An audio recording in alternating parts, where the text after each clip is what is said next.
like it is being read. Are there any amendments or anything to those? Right, down to trustees. You're good. Yeah, and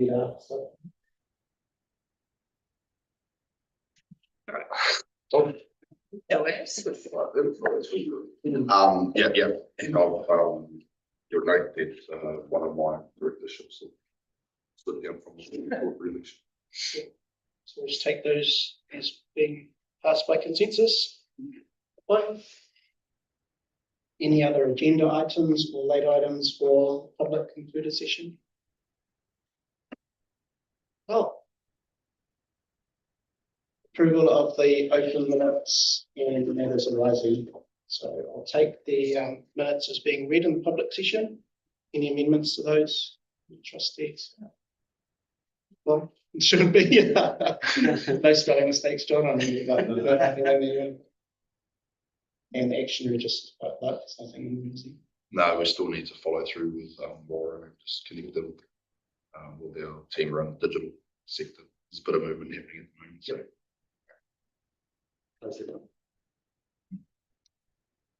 Okay, so we'll move the minutes and action register by consensus as well. No issues. Right. Strategy and decision making. No, just go straight to the presentation. Yeah, Kawha, hey, well, trustees, just a big welcome to Michelle Frey, Stefan Pichef, and the team that have pulled together the business case for the indoor multi-purpose centre. It's been a long time coming. I think if we track back a couple of years, you know, and this is something that's always been live from a trustee's point of view around the original business case of 150 mil to do quite a big facilities project for the region. Trust Tairāwhiti committed 10% of that, so $15 million. I think that was in 2021 around that period, and so the trust has continued to follow through on that pipeline of investments. Ultimately, the big pieces of that weren't picked up, but it's gone through significant public consultation led by Whitiora, which is Stefan Pichef, and supported by GDC. And so today is really the culmination of going back and doing some thinking and presenting, I suppose, where we've got to around the business case. So just a big mihi to you guys. No mahara mai, Trust Tairāwhiti. I'm pretty keen to hear from you guys around where you've got to and what this might mean for the region. Yeah, open ears. No mahara mai. Come on to the table. Yeah.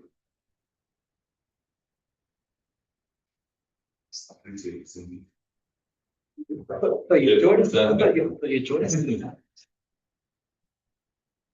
Kia ora, ko Michelle Frey Tukuingoa. I'm the Director of Livable Communities at Gisborne District Council, and thanks for that introduction. Very much, this is a project that has commenced many years ago, but really got started to get itself moving back in 2018 when the community facility strategy was prepared. Through the latest recovery plan that the Gisborne District Council has been running with, we have a commitment from council of $2.5 million to progress this project, and through that we have now navigated to a completed business case and recently presented that to council, which was fantastic.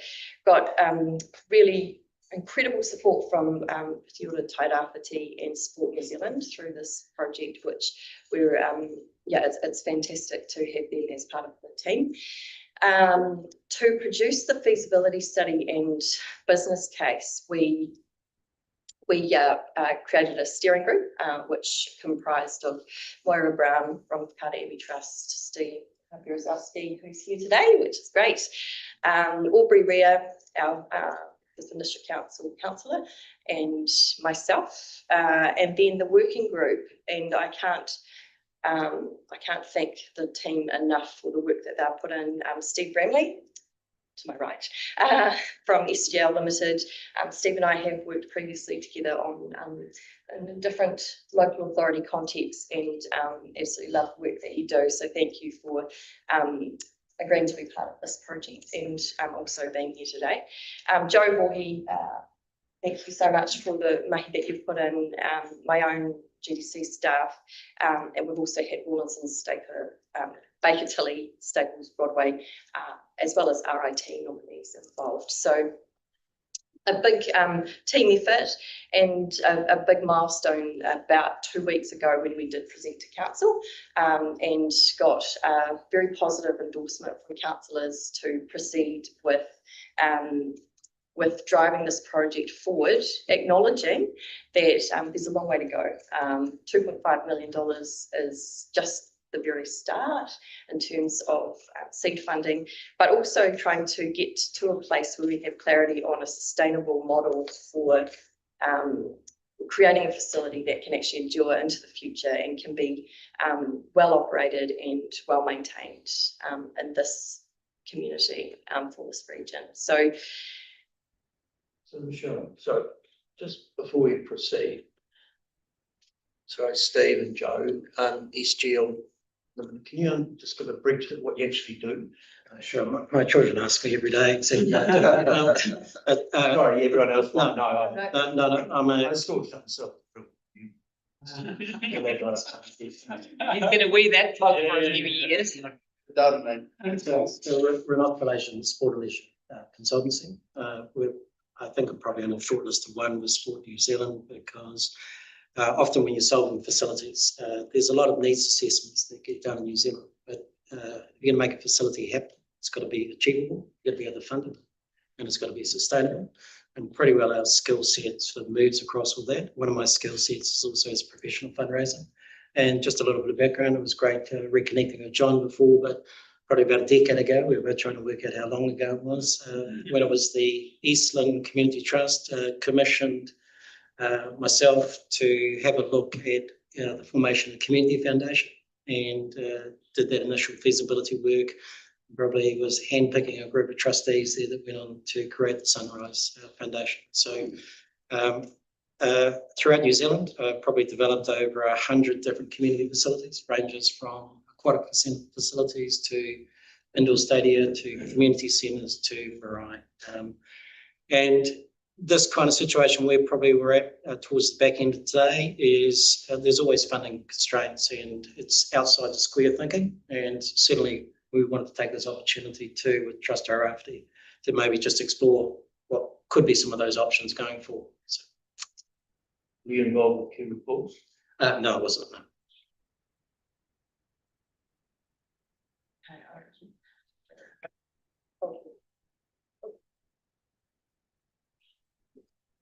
Okay, just gone slightly back, but in terms of just a really brief background to the project before I pass over to Steve, and I did also want to acknowledge and just say my thanks to you all for giving this opportunity to us today to share this with you. We thought it was very timely, having just released and provided the report to council, that as a key partner of ours, really that you were aware of where we're at in the process, and hoping that we can go on a bit of a journey together as we unravel and find out more. There's a lot of work to go, as Steve will explain further.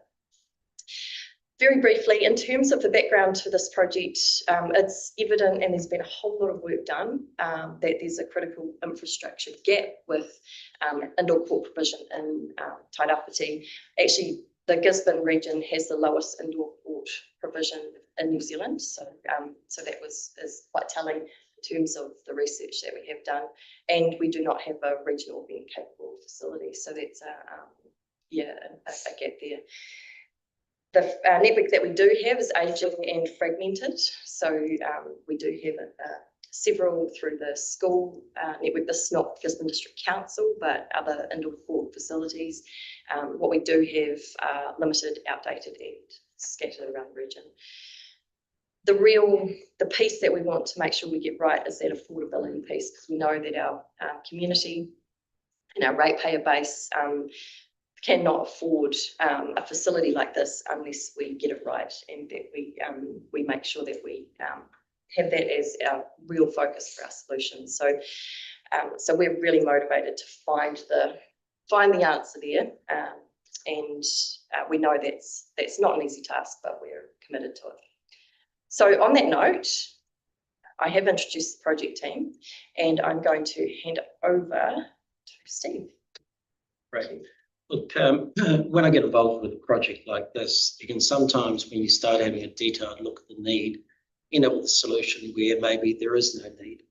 And again, what can often happen, and forgive me if I was using an Auckland example, Auckland often talks about building new indoor courts. The key issue in Auckland is actually optimisation of the existing network, and actually how you might have an integrated booking system to really use all spare capacity in both community and school facilities. When I had a detailed look, just what we ended up doing was we went one-to-one, like with Basketball Sparks. I think a couple of basketball people were literally interviewed them for about 2.5 hours. And if I could just use that as a case study, we documented every current activity that they had, what venues they are currently occurring in, whether they had growth potential, and also what were the activities that they weren't providing because there wasn't space. So if you can sort of see the number at the top there, if I was just using basketball as an example, they currently had just over 1,200 hours of use at the different range of courts within the community, but there was an identified just under 800 hours of latent capacity. In other words, that we could fill today. And that's significant. And if you go right to the bottom, the big numbers there, when you look at all those different sports, from pickleball to netball to futsal, etc., there's currently 4,000 hours of community indoor basketball court use. Right? We use the basketball court because obviously badminton court is 4 of them within a basketball court. And there is latent demand of just over 3,000. And that is very, very compelling. What does that mean when you had a look at your supply network? Well, today we are 2 courts short, right? We need 2 indoor courts yesterday. And the YMCA, obviously we had a couple of discussions with them along the way. Their maintenance bill is racking up, but they've got a 62-year-old facility. They'd probably like to exit. There's probably got to be a bit of a deal between council and YMCA over this next 5 to 7 year period, but we need a 3 indoor court facility. And at that point, you could phase out the existing YMCA facility. What's happening with the latent demand at the moment? Latent, Been met, or is it? it's just not around. It's just there's probably 2 key groups that are missing out. The reality is when you've got latent demand like that, firstly, the inactive doesn't happen, right? In other words, John and I, legends in our own mind, want to play social basketball. We can't. There's just no space available to happen. But more importantly, Good things. yeah. But with rangatahi that potentially aren't in the first or the second team, it's that group. They miss out. They just do not get space, right? And so that is quite a fundamental issue. When it comes to the sort of the social impact, that's probably really highlighted.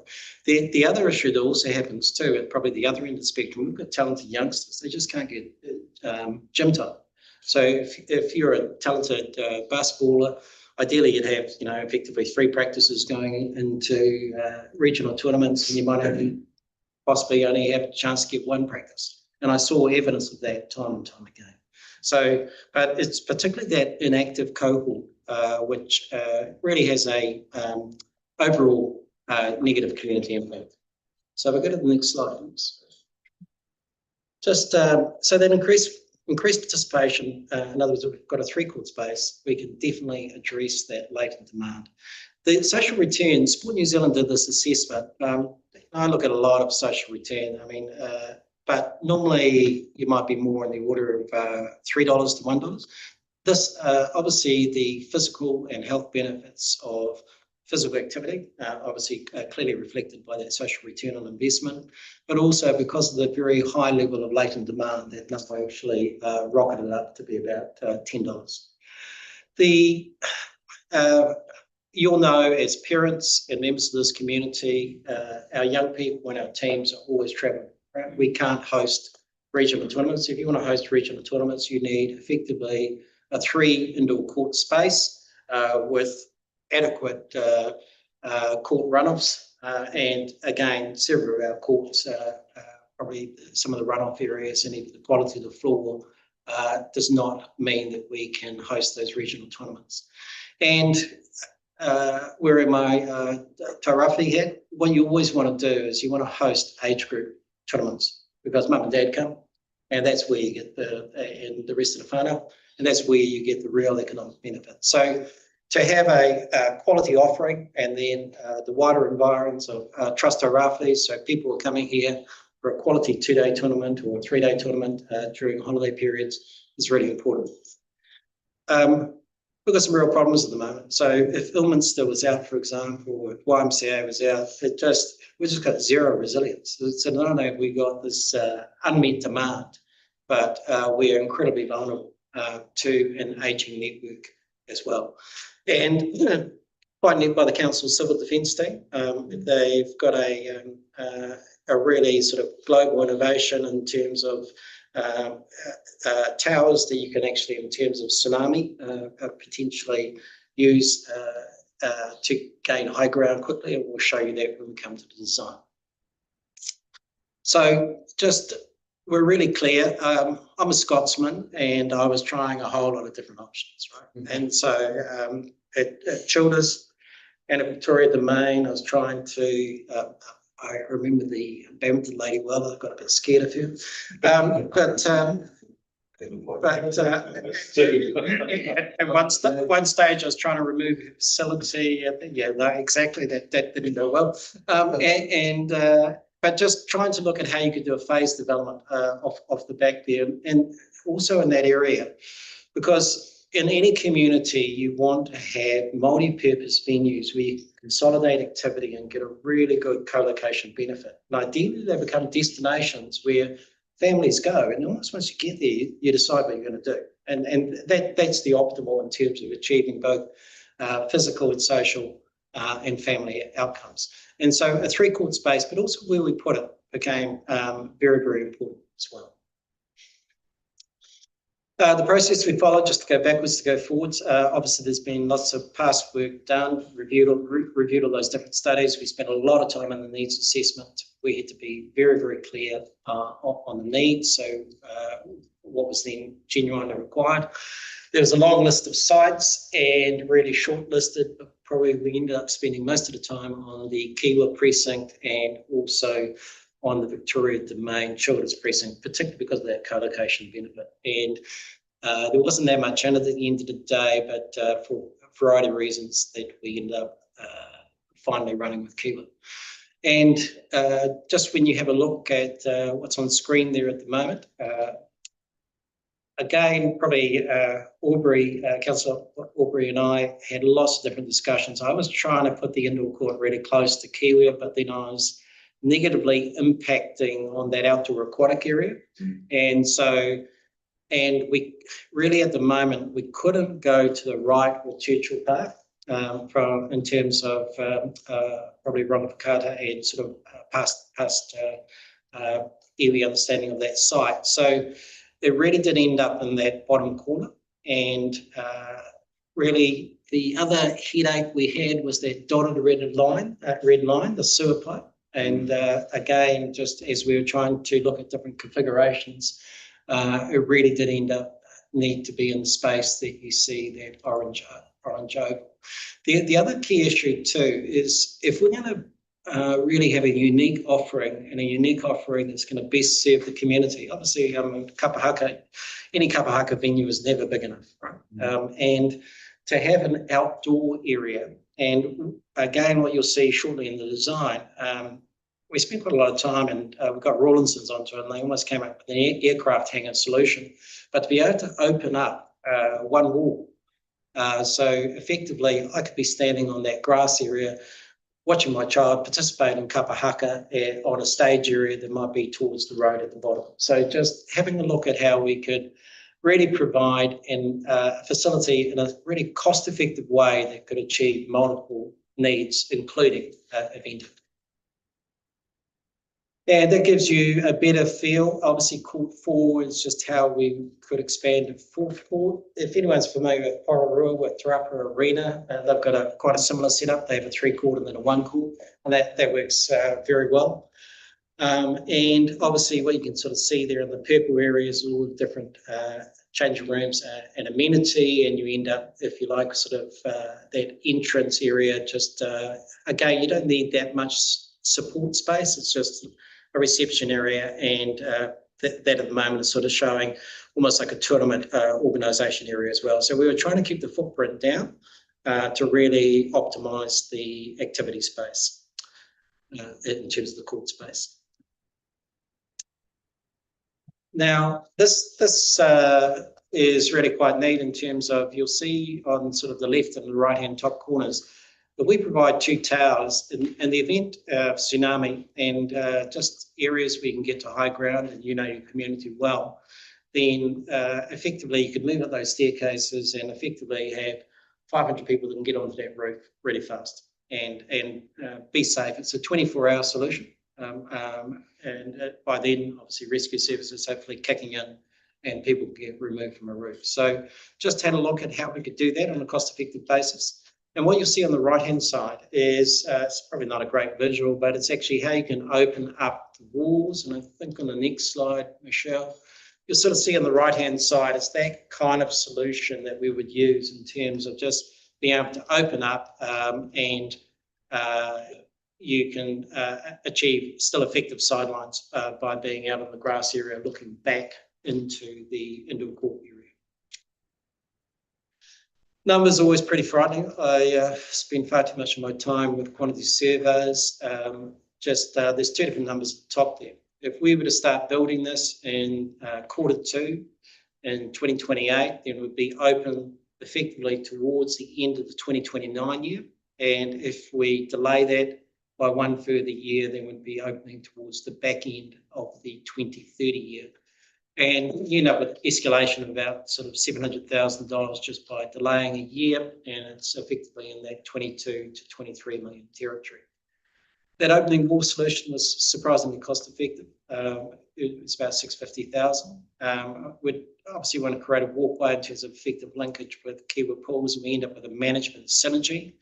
You know, working with Cam McGregor, who's the current Kiwa Pool manager, we could look at quite effective staff, cost-effective staffing by that co-location, which is one of the reasons for the Kiwa precinct site, in addition to the co-location opportunities.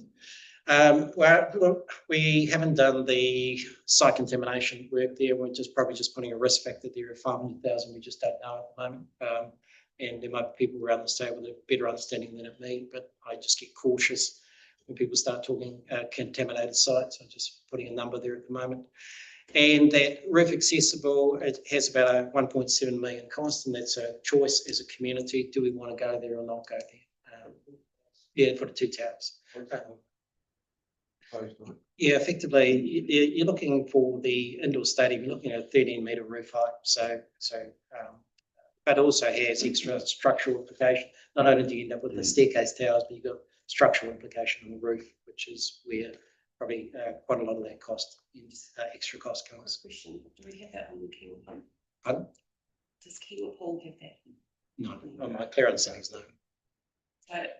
So that's almost a service for 2 buildings. Yes, it is, absolutely. Yeah, so it really services that area regarding how to get height and fast in the event of tsunami occurring. Steve, I was going to ask you, so given the region as it is, so a lot of the participants are coming from rural areas, so they so car parking becomes an issue. So having been to a couple of regionals down all car parking is pretty not local. Having been to a few Kapahaka events out of the showgrounds, parking's pretty easy up there because they're paying as well. What do you do with the car parking down there? Because if you just happen to have a sports zone rate of coordination, something done the same day, but something in courts, something in pool, you either parking your car out of the way. Do you want to comment on the parking in the first instance? I can't. In terms of in terms of the analysis, I'm not sure that we've done a whole lot of car parking analysis at this stage. But it's a very good. Critical. Yeah. If you're gonna go, wherever you go, it is critical. Yeah, I mean, absolutely. you know, Totally you agree. netball courts, netball's never been great parking, you know, we lack those things. And the irony of all that is if you're a business in town and you're setting something up and it's, you know, supermarket, you gotta provide X number of car parks, so there should be a similar sort of an exercise done in conjunction with this, because that comes at a cost. And it needs to be built into that cost as well, because I stayed in Owen Park. Yeah, so there is a reasonable car parking provision in there, and probably just go back to the site plan if you could, Michelle. Just in terms of potentially we're looking at an area over the back which is off that site land, and also the area at the front there as well. And I think as part of the discussion, there's also got to occur. The Kiwa precinct is definitely the key site. I do think there needs to be further discussion regarding the optimisation of that overall precinct and what we put where. So probably coming into today, we definitely need a 3 indoor court facility. How we optimise that precinct, I think there's got to be further discussion with mana whenua and Rangwhakato regarding just what can be achieved over the next 100 years on this site, because you don't want to start putting a building in place and then probably just starting to rethink it 10, 15 years. Now, again, we had started to have a look at the car parking, but I think as part of the future solution, being super clear on what you put where. And for example, when you start looking at your Kiwa aquatic facility, we'll probably come to it a little bit later in this presentation, but there's already a provincial growth fund obligation in terms of doing some outdoor aquatic, and also where we provide a fitness facility and how you might consolidate possibly a future YMCA with a fitness facility on this site. I think there's got to be quite a smart rethink. And if I could come back to that one, because that's also linked in with how we solve the car parking on this whole. But very valid. So I mentioned Kiwa pools, and I could be completely off piece, but was it built to the wrong spec so it can't actually host actual Olympic style? No, it was built to the correct specs and it can host. Oh, it can. Yes. That was a nasty gossip that someone started. Receiving nasty. Thank you. So I guess my question was, are we? I hope someone checked out the specs. It's to be defensive of the sport, it's an individual sport, so they can run a horse boat volleyball competition and Hastings out here at the same time, and it's comparison time, so they're easy, but you can't do that with a basketball game, you've got it both here, so. It's the specs fine, but it's, to your point, you need to do a bit more work around the whole precinct there in terms of what else can you do, what can you do at Churchill Park, right? So, because it's a great car park. Absolutely, and that just to let you know, there is and some of you may be aware of the conversations happening around the jail site at the moment. There's a little working group that's been established to investigate and drive forward potentially a feasibility study in that space. And in order to be able to do that, there is also a little bit of work to really get a handle on ownership and the fabric of what we're working with, because there is a lot of I guess, being honest, confusion around what those historic titles really mean. Can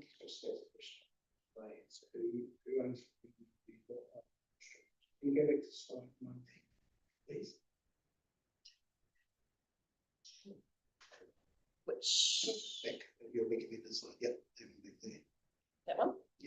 So when we look at that entire, what is that, GDC? GDC owns all of that, Yes. yeah. And then- But the Churchill Park and the jail are different issues. So Churchill Park has And the separate, a Tairāwhiti and Kate, basically covenants of overlapping interests, so there's no confusion. yeah. So it's where you go into the other side. That's all. Yeah. So when we're looking at the plan that we're looking at now, that's all GDC. Yeah. Okay. And There's no skeletons. $500,000. That's why the 500,000 thing, Doug. Skeleton, If they're not real. No ownership. In the, on the top right here, the dotted line around the proposed car park, that's included, is it? yes, I mean, there's car parking provision included. Is it potentially fully enough to address what John's referring to? It's probably some of the way, not necessarily the full way. So that, again, that needs to be looked at within the. so if you think of that precinct, if you think of Watson Park, how the cars spill down Marine Centennial when it is time for Saturday mornings, there is the opportunity to spill past that kiddies bike park to the adventure playground. So there's opportunity there also to maybe make that a bit better, because that can be looked at as well versus very close by. And then Churchill Park also can be some spillover sometimes. That's right, and it comes down to clarity on that whole precinct regarding what we can put where to really optimise those outcomes. Just touching on this at the moment too, because of the capital and operating funding challenges, an aquatic facility always has a high net operating cost, right? And it's pretty one of the challenges for council at the moment. But as part of the parcel of solving this, I think we've got to turn over every rock, and we've got to optimise our operating performance of our existing facilities, in addition to how we solve the capital funding. Just go back, Michelle, and just sort of keep sharing the journey. One more question. Have you gone past thinking around sport in terms of what it can be used for? Yeah, look, I mean, in terms of the event potential, I mean, for 9 years of my life, I was CEO of Sportland, and we had a 3-court stadium in Kensington. And we were often using that facility, for example, for things like home shows, etc., and creating indoor-outdoor. So all that has huge potential. Probably your best example in New Zealand of optimising event potential would be New Plymouth. They've done it extremely well, to the point actually they probably got a big backlash from their community, because normally when I look at a 3-court stadium, you'd have about 2/3 community use, 1/3 eventing use. They've almost got a 2/3 eventing use, 1/3 community, and the community groups are getting blocked. And consequently, their recent project to develop community courts was well overdue. It was almost a success of a team that had done it incredibly well. So again, less leisure venues with a greater range of activities. And if you're putting me in charge of that facility, then I would be within community guidelines, optimising commercial event. So water is good. It is. Yes, and or large conferences. And that's something that can't bring 150, 250 plus conferences really time up to these. So you're looking at accommodation either. No. The other league to the. Chicken and egg. You know, you look at your portfolio and your proposal, if there was an area that we could turn to. And I mean, if you've got a court full, then that kind of space could be easily trade show space. And so again, it's just gives you that greater flexibility. Again, get the right event mix for your community is key. Just quickly on the numbers, if I was going to use 6, we effectively optimise, we end up with about 4,600 court hours. When you look at a basketball court, if you're going above 2,000 hours, you're at capacity, and you're probably looking at about 1,500 court hours by about year 6. Commercial use, we're only basing about 275 hours there. If I was being hard-nosed in an urban environment, we often try to break even before long-term maintenance and depreciation. And you'll see in this situation, just in terms of price affordability, we're showing a operating deficit of about 115. So effectively, it's like losing 30 to 40K per court per year. The long-term maintenance is based on 0.65% of capex, which is a good level of provision. You'll do it somewhere between 0.5 and 0.75. And the fit-out depreciation is based on, if we've got an initial fit-out of about $500,000, then effectively we're depreciating by, in real terms, overall 10% per year. But again, and when we were with council, just clear to communicating, look, it's not just the net operating deficit, it's obviously putting aside and maintaining that asset in quality condition. And often what happens with public funders too, no one thinks about that extra 50,000 per year and people arriving back at your doorstep and others pretty fast. So we wanted to be very, very clear on those real costs. Now, can we do better than that? Yes, we can. Could we optimise some of that eventing potential? Yes, we can. But again, we probably took a conservative view going into council in this last meeting. Just keep going. It'd be unrealistic to put any other numbers up other than those, correct? From income, commercial income. I think there's some wider issues which I probably just want to talk about at the moment, because it's actually probably almost shifting the cycle a little bit. Because what you can almost do with a community-run facility is you're providing community services, and do you put a bit more of a commercial focus on optimising both community and commercial outcomes? You know, like when I look at an aquatic centre, if I was, you know, what's our food and beverage strategy, right? And when you look at that precinct, then you've obviously got the surf lifesaving across the road, and we have to box smart. Every dollar's important. How do we provide the best possible service for our community, but also optimise our net revenue? So I think there's some wider questions that need to go clearly on the table. So just from an overall dollars point of view, as Michelle said, effectively council's committed 2.5 million. Really, if we're trying to achieve 22 to 25 million, council in reality, it's, these kind of facilities have got to try to get to a third.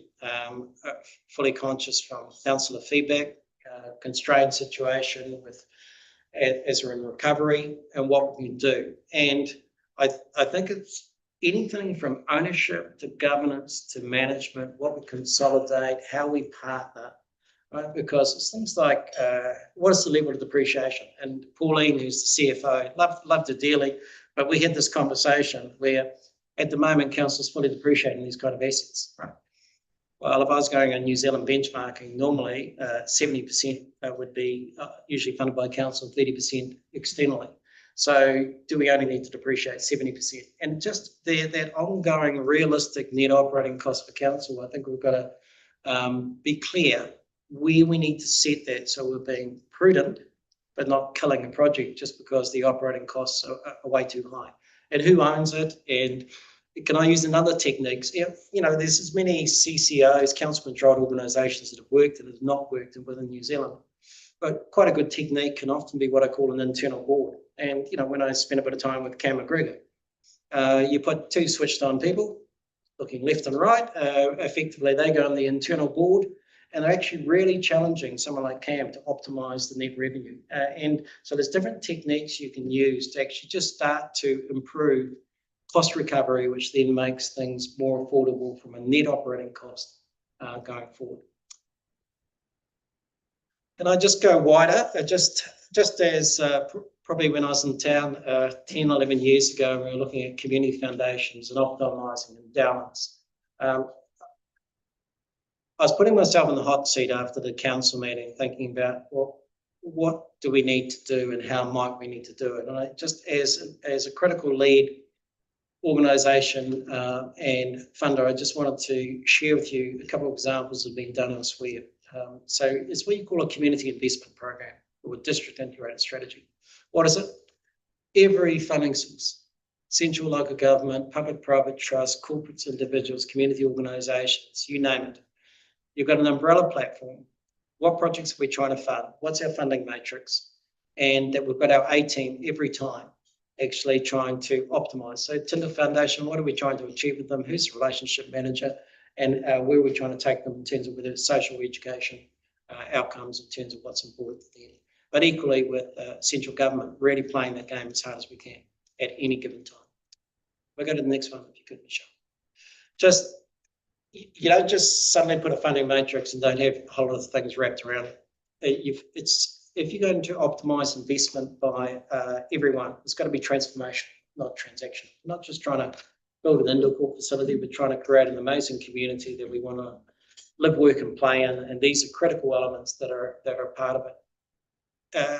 Funders will not invest if we're not doing everything as smart as we can. So if we're not optimizing our ongoing user pays income, we're not optimizing our event potential, then why should we really stretch what we invest as well? So it's the effective use of funds is really, really critical, and obviously the right solution to the need. That integrated and planned approach, and I'm sure Doug and the team are doing that to a degree. It's the level to which you can do it. And it's a donor-based approach. Don't ask someone to support a sports project when really they're motivated by arts and culture or environment. But again, and particularly we start talking high net worth donors, just really having compelling projects that are ready and safe that can make a difference in our community. That proactive relationship management critical, and cannot compromise. The most switched on people around this table and around the council team are needed. So if, for example, it's the mayor and the chair of Trust Tairāwhiti that should be fronting Group A or Group B to optimise funding, we've got to have the A team every time putting best foot forward. And to different degrees that will already be happening. It's just ideally you take it to another level. I'll go to the next one if I could. Yeah, sure. Just couple quick examples. If I was just referring to the Rotorua examples, originally involved the event centre down there, we had to achieve 3 projects, about 56.5 million. I'll go to the next one if I could, Michelle, just because of time. Well, what we did was we had a comprehensive funding program. Corporates, we ended up achieving about 4 million. That was achieved over about a 3 to 4 year period. And Rotorua didn't have a high wealth level when it came to corporates, right? That was a lot of hard yards, right? And obviously optimising, probably quite similar to this community. Rotorua Trust was quite a leadership role. Managing gaming in an appropriate way, subject to what projects they could sensibly align with. And we played the central government game as hard as we could during that period, particularly with the museum and the museum fund at the time. I'll skip over the next example, Timaru, because of time. But again, if I was painting pictures to you, it was also about then acknowledging our public and private funders. And if I was thinking about the Rotorua profile, then there'd been about 7 investors at the 100,000 up level per year. And some of those were committing 300,000, 400,000, sometimes 500,000, depending on the partner. Corporate, 30,000 up per year in project. And there's probably about 10 at the corporate level, you think of Rotorua, and there are about 15 at the project partner level. And it became something which people then really wanted to be a part of and aspire. And some of those partners were supporting 2 or 3 or 4 different projects, depending on what motivated. And if go to the next slide, if I could, Michelle. So just the reason I just wanted to share that is together, how are we going to solve this going forward? We've got an amazing precinct, we've got an amazing opportunity, but there's also multiple projects that are coming to your table. And can we do that smarter in terms of optimising the overall fund? Thanks, Steve. So we're wrapping up. In terms of the next steps, we are scoping program work for the next phase to, so currently re-scoping. We've got to the council table. We've got that decision to really move forward. We're checking in, resetting our steering group membership, so focus on the funding piece and fundraising. So that will be a real driver around that steering group and how we position ourselves with that funding piece. We are developing, developing that regional strategy for that regional funding piece. We're looking at the ownership, governance, partnerships, and management avenues. So we're all cards on the table. What could the solution look like? Not necessarily just council, but could it be a CCO? Could it be managed and operated by someone else? Like, what are the options? Nothing to hold back there. Proceeding to a detailed design and consenting phase so that we're ready to go ready to get that fundraising underway. So that's us. Thank you. And apologies for the rushed finish, but It's a big cover. Let's go from the trustees. Thank you very much.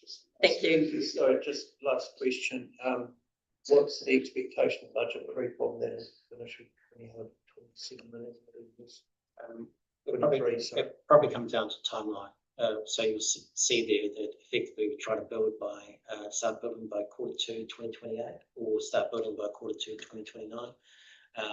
Probably realistically, I think as a community, we've got to aim to nail that Q2 2029 the latest, because otherwise money just keeps going up. But at the moment, for that core project, there's 23 million. If we can start building by Q2 2029. Your experience wouldn't be that you start at 23 and end up at 25, right? Oh, no, just, I've probably done about 100 projects for Rawlinson's. They've only got it done once. They only got it wrong once for me in that time. I know what provisions they've got. I know what provisions they haven't got. So again, I always walk into situations being pretty clear. We've got a few different buffers up our sleeve. So the increase in costs, is that kind of reasonably well known, or is it just applying the construction price index? Yeah, it's applying normal escalation and just prudent levels of contingency at this stage of the design. Two questions from me. The design, seating, so chemicals, all seating, one set has pretty good seating. Is that part of the design? Yeah, I mean, in terms of you've got a 3-quart space, then you can really optimize your seating configuration. So you can readily then create the central court. Again, depending on budgets, there's an example, probably the Tairāwhiti one comes best to mind, where you've got bleacher seating that comes out from one wall. Yeah. So again, different ways to do that depending on drivers' needs. But you've got to be very clear how many games are we trying to cater like that. You don't spend sort of $1 million in seating, then only do it twice or thrice a year. So again, it's just making smart calls. Yes, that one. And the last one was, so did I hear that around the community investment program? You guys, the GDC and the bonds take the lead on that. In terms of a strategy alignment to greater regional funding. So- I think that's this key discussion, and I think and really probably the reason we raised it is because actually a strategy like that needs to be probably done hand in glove with yourselves. And in terms of, you've got a lot of different groups coming to see you. Council is a lead community organisation and is trying to grapple with how they juggle everything. But do we try to take that to another level? That's why we wanted to float it today, because the indoor court centre fundamentally starts to put it on the table. How are we going to pull this kind of thing? Thank you, guys. Thank you. I'm sure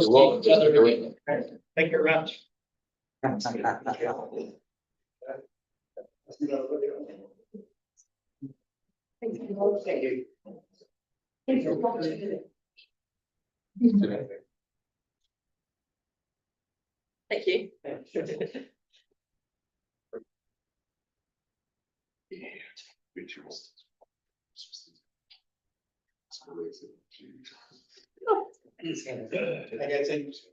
Be nice to see you. Thanks, Mark. Going to have his CEO for you report. Hey, so this basically doubles down as a precursor to our annual report. It's the end of the final quarter. I think under enabling communities, you'll see that we are we have gone we've overspent, but I think it's a positive thing in terms of our budget. So 121% of our communities funding. I think we had a budget of 1.5, so a couple of 100,000 overspent there, but again for a really good reason. Much of the makeup of that, 42% is aligned to communities, just under 20% is aligned to Tū Tangata, which is around that sense of belonging, cultural connection. Our facilities, in terms of the $7 million budget that we had, we've hit 7.9, and we've discussed that when we talked about the Victoria Hub investments. That 900,000 is a contingency in that, and that's some of the conversations we had at Audit and Risk yesterday, but also just that we're having with the project themselves, just to make them understand that. Remember, you've told us that 900,000 of the 6.9 in Vic Hub was contingency, so we're just making sure that behaviours are aligned to our expectations. So the regional events funds, we've had quite a lot of going on in that space, and then our feasibility funding is just overspent, probably about 20,000, but again, we've got some good projects in that space, and hopefully they come through. The wellbeing report, we've got most of the raw data. It's all shaped up now. We've got the final sort of shape. We're now just starting to, I suppose, be able to tell the narrative in the story around the survey. And ultimately, we're leading towards a state of the nation, state of the region type of report, utilising the 3 years of data that we've captured through the wellbeing survey. And so our lead, our data and information lead, Malcolm's working hard on presenting what that looks like. You still, read with that. Is it a valuable tool? Will we still continue to use it? Yes, I believe it is. There's a couple of aspects to that. One is it's providing really good data. Like it's telling us where the need is and where we should be focusing some attention. Because there's a massive shortcoming in the national data. Yeah. We can't wander around. Yeah, and that was the original reasons that we keep getting lumped in Spay and sort of wider data sets when actually our profile's totally different. So still providing valuable information and still will. Yeah, That's the key. very much so. We have a lot of central government departments and others who are just wanting this data. So there's opportunity there in terms of getting access to our data. But at the moment, we need to sort of work that through around what it looks like. For example, the Social Investment Agency are really keen on our data. We won't charge much. Yeah, as I said, just a little bit. But yeah, we need to really develop that aspect of it. But at this point in time, we're just proving it up. We're still early days in actually sharing. The real benefit is sharing it with our community groups to say, hey, here's the data that we've collected. Hopefully this helps you with what you're trying to achieve. I think the trust is always asked how we engage as well, and it's a solid, robust way in which we can validate. We're engaging with across sectors, so we have to hit certain quotas across sectors. So I think that's what I like about the trust. We get asked how we're engaging. And how do you ensure that it remains objective? Sorry, Ross? So how will we ensure that the questions, etc., the things it's asking and looking for, how will we ensure it remains objective? Yeah, Relevant. we still have that oversight, so that technical oversight. Each year the data is collected, we're building internal capability around it. And just like having the accounts audited, we've got that kind of external expertise just to give that layer of integrity when we have to report back at AGMs or wherever. Yeah. How many respondents? We have to have a quota of 1,000. We have to hit 1,000. So for every sector, so whether it's age, ethnicity, and a whole lot of other diverse kind of categories, the survey it hits a cutoff point. So we need to hit certain cutoff points for it to have that integrity to be recognised. Yes, our target was 1,000 because it's a really good sample size. We hit 1,026. I think we had 200 to 300 that were incomplete, so they didn't push the finish ladder. But even then, we'd smooth it out so that we get a really good reflection of young people and just different demographics. So we sort of cleanse the data that way as well.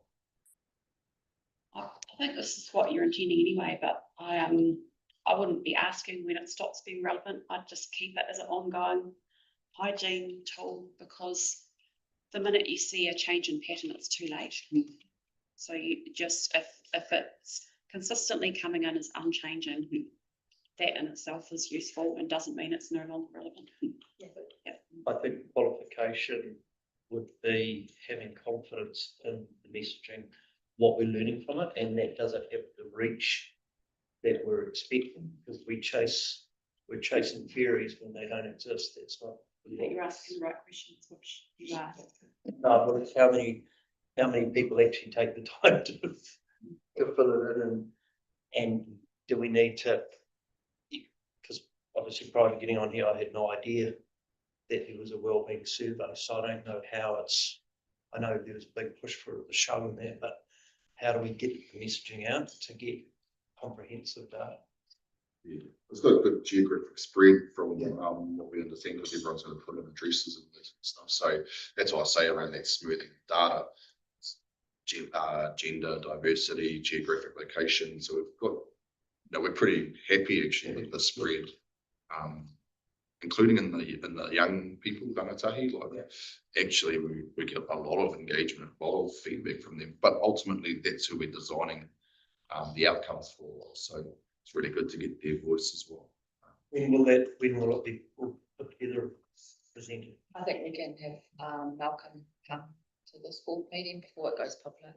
We'll share those. Yes, I think we can share some insights probably at the next board meeting. Our target for the sort of report, we're hoping for the around AGM in August. That was our target. We just need to check whether that's feasible. There's a couple of different people want to do conferences and wellbeing conferences, and so we may delay a couple of weeks just so that we can get a keynote speaker sharing some of that data. So that's a shifting timeline at the moment, but August AGM is our target. We'll see what's happening with that. Under the next one, we sort of race through that, but there's plenty going on in the mahi kaitiaki and particularly around energy, and we already know that through the school pool project and some of the work that Ordine and her team have been doing. We're still to get some, we're still working, for example, with Sally Cameron around the food and food production side of things. So I think it'd be good to have. It's been light, so something a little bit more. Yeah. No, I've noted that already. It's a bit light. So we have a new GM. I mean, we have a GM of ED hopefully in here soon and be able to get some data. I'll give you, that's quite a good reason. Yeah. Thank you. Fostering innovation. So again, we've got quite a lot of delivery aspects here. Probably good for us to go down into the measures, but ultimately, we're doing quite a bit of work at the moment in investigation around aerospace. We've approved obviously $100,000 of feasibility around what that could look like off the back of some of the rocket lab work and some of the work that's already going on, as well as our subsidiary being the airport. So there's a bit of work going on there. That would add to manufacturing point part of it, but also there's aspects around search and rescue, there's aspects around compliance and surveillance. So there's quite a bit of stuff that's starting to come out that may have the potential for this, and us being out on the East Coast and a whole Pacific Ocean to our east, there's an opportunity. Mātai campus is another one that we're working on. So dug under each of those points, is there an opportunity to actually list what? Yeah, that's what we should have in the commentary. What is actually happening? Because I look at it and that shit, that looks good, and then I work through it. Well, responsive sector-led initiatives support employee attraction, skill development. So what is actually happening? What's the entity, or what's they're all very relevant points, but what actually are we doing? Yeah, so we've had a good conversation yesterday around trying to get at audit and risk, around a little bit more detail in terms of some of the work that we're doing. So that could be some of the projects that we're leading, funding. So taking that point. Yeah, and so in the last point, the care workforce, who's that? So care is a formational structure that was set up to look at workforce development. It's an acronym for action words. But ultimately that's sort of been delayed probably basically since the cyclone. And different parts of workforce development have slowed right down, but we're trying to reconvene that group to just support business and industry to grow workforce development. Got it to support implementation of the TP. Yeah, so that's the workforce aspect of that economic So plan. who would be on that leadership? Is it within the trust? Are you talking about? It's a combination of different groups. So iwi, we have some like representatives and other industry representatives. And so that's what it used to be, but it's gone really quiet. We're trying to spark it back up again. Yeah, isn't government on it? Yeah, government was on it, but like I say, since the cyclone, it's basically gone flat. And we're trying to get it back going again. You did give it a bit of an injection a year and a bit ago. Yeah, we did. I mean, ultimately, this was led by Richard and through the GMED role, as well as alongside iwi groups, some of the industry sectors, not just for, but quite a few different, as well as government departments. Couple of just. I'll actually just go straight to the measures because I'm going to take this as read. I think probably the key one here is that you guys have approved, or trustees have approved up to 9.9 million of regional investments, but they actually haven't got started and the money is left. So only 830 of those decisions, 830K of those decisions have actually left. And so that's just flagged as red. Our managed funds, you would have seen in the financial reports, it's gone up. It was looking pretty good after Christmas. It's dropped a little bit since then, but we realised the 4% gain by changing our SIPO, so we were able to realise those gains. It's about to go up again. Yeah. For now, Nikki. Talked about enabling others, and like I say, while we these are orange on I would say that these are green. We've over delivered on our expectations and been able to get money out to the community. So we should be proud of this, and we'll be singing the praises of this at AGM time. Why don't you risk it as green light? Oh, you know, it's got a guy that manages the risk team is hard. Some might see it as being used to so much. Yeah, but no. Other colour. The two orange targets in here are due to Callaghan Innovation and the disestablishment, so that was very much linked to them. There's quite a bit of work going on in that space around government and how they've supported and funded EDAs. Basically, they've actually rolled over the contract for another 2 years. So we were looking at developing a business case and presenting that to government. They've come back and said, actually, this is bigger than what we actually thought. And they've agreed to roll over the EDA contract for 2 years, not even 6 months, 2 years. That might be green now that Callaghan's a little bit, it's not resolved, but. Yeah, but ultimately we didn't hit our targets as a result of the disestablishment and the change. So that's what we've left it there. So will the targets all remain going forward, or will you adjust?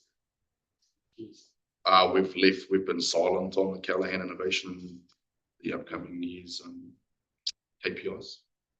Yeah. Another one that we should be really proud of here is we're looking at a 50% increase on Māori businesses, and we've absolutely smashed it at 105%. That's a total of 82 businesses supported in Māori business. So just shows you that there's actually a strong need out there, and the team have done amazingly well. A lot of it has been in supporting a lot of the forestry businesses that we're doing it tough and accessing different advice. So that was pretty positive.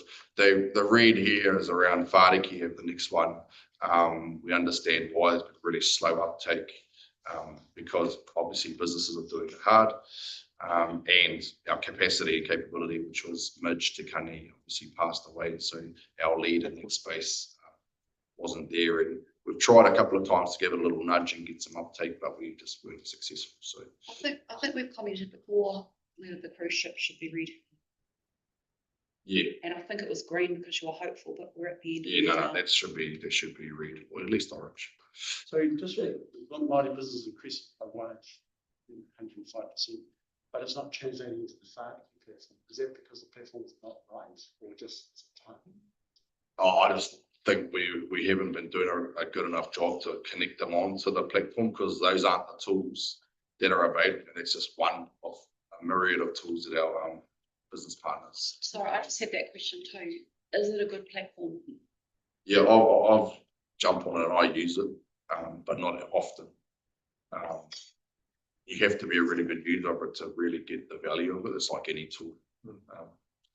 Because you don't want to be flogging a deer horse. No, so we're not. So Tairāwhiti, we won't be focused on in terms of our KPIs next year. We gave it a crack, but ultimately what we're saying here is that we've actually got really good success and uptake with our regional business partners, working directly with our businesses. And actually, we feel confident that we've given them the support they need. The Tairāwhiti is really a separate platform. The effort and Yes.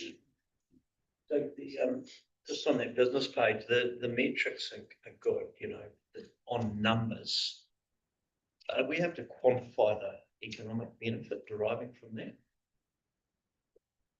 Rather than someone walks in the door, yeah, tick box, but actually is it meaningful contribution? How would you? That's hard to measure. I know it would be, but We have to see. have we given it any thought as to how we might? I mean, all we can do is measure the macroeconomics, which we do quarterly. yeah, really. Do it every few years or so. Yeah, it's easy to get the ticks, but we want to make sure those ticks are meaningful. Yeah. We just have to believe that obviously what we're doing is contributing positively, and we will see that over time. Good to just have that on the radar. Do every few Yeah, years. I mean, we do quarterly reporting around our economy, and so we are able to see transitions over time. Sorry, Like it could be just a survey, like when someone comes in the door, hey, I need some, where's your business at? And then, you know, in 12 months' time, how has that actually impacted? Oh, we've employed another 3 people, or we're, you know, profits. I don't know. I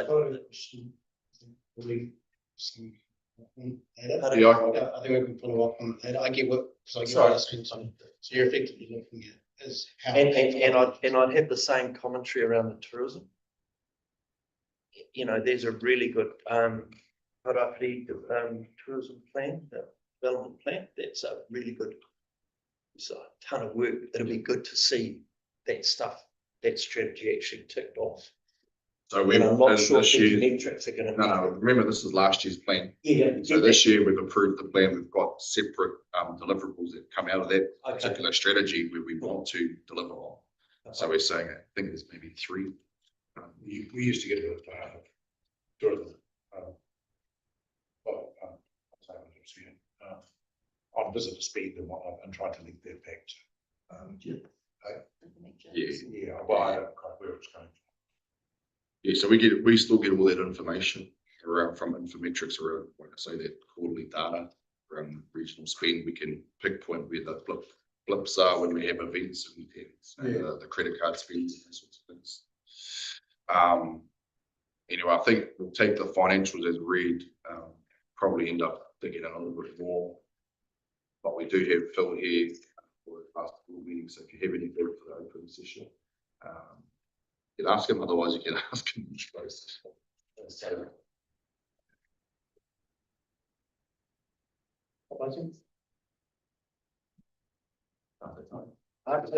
So we're running about we've got this new board upstairs with ourselves. We've actually eaten into our morning tea time, so we're going to try and get some of that up. So I'll just take the closed session as being with the King to move in a second on that one rather than consensus. Byron, Phil, all those in favour? So we're packing up. Yep. Get upstairs.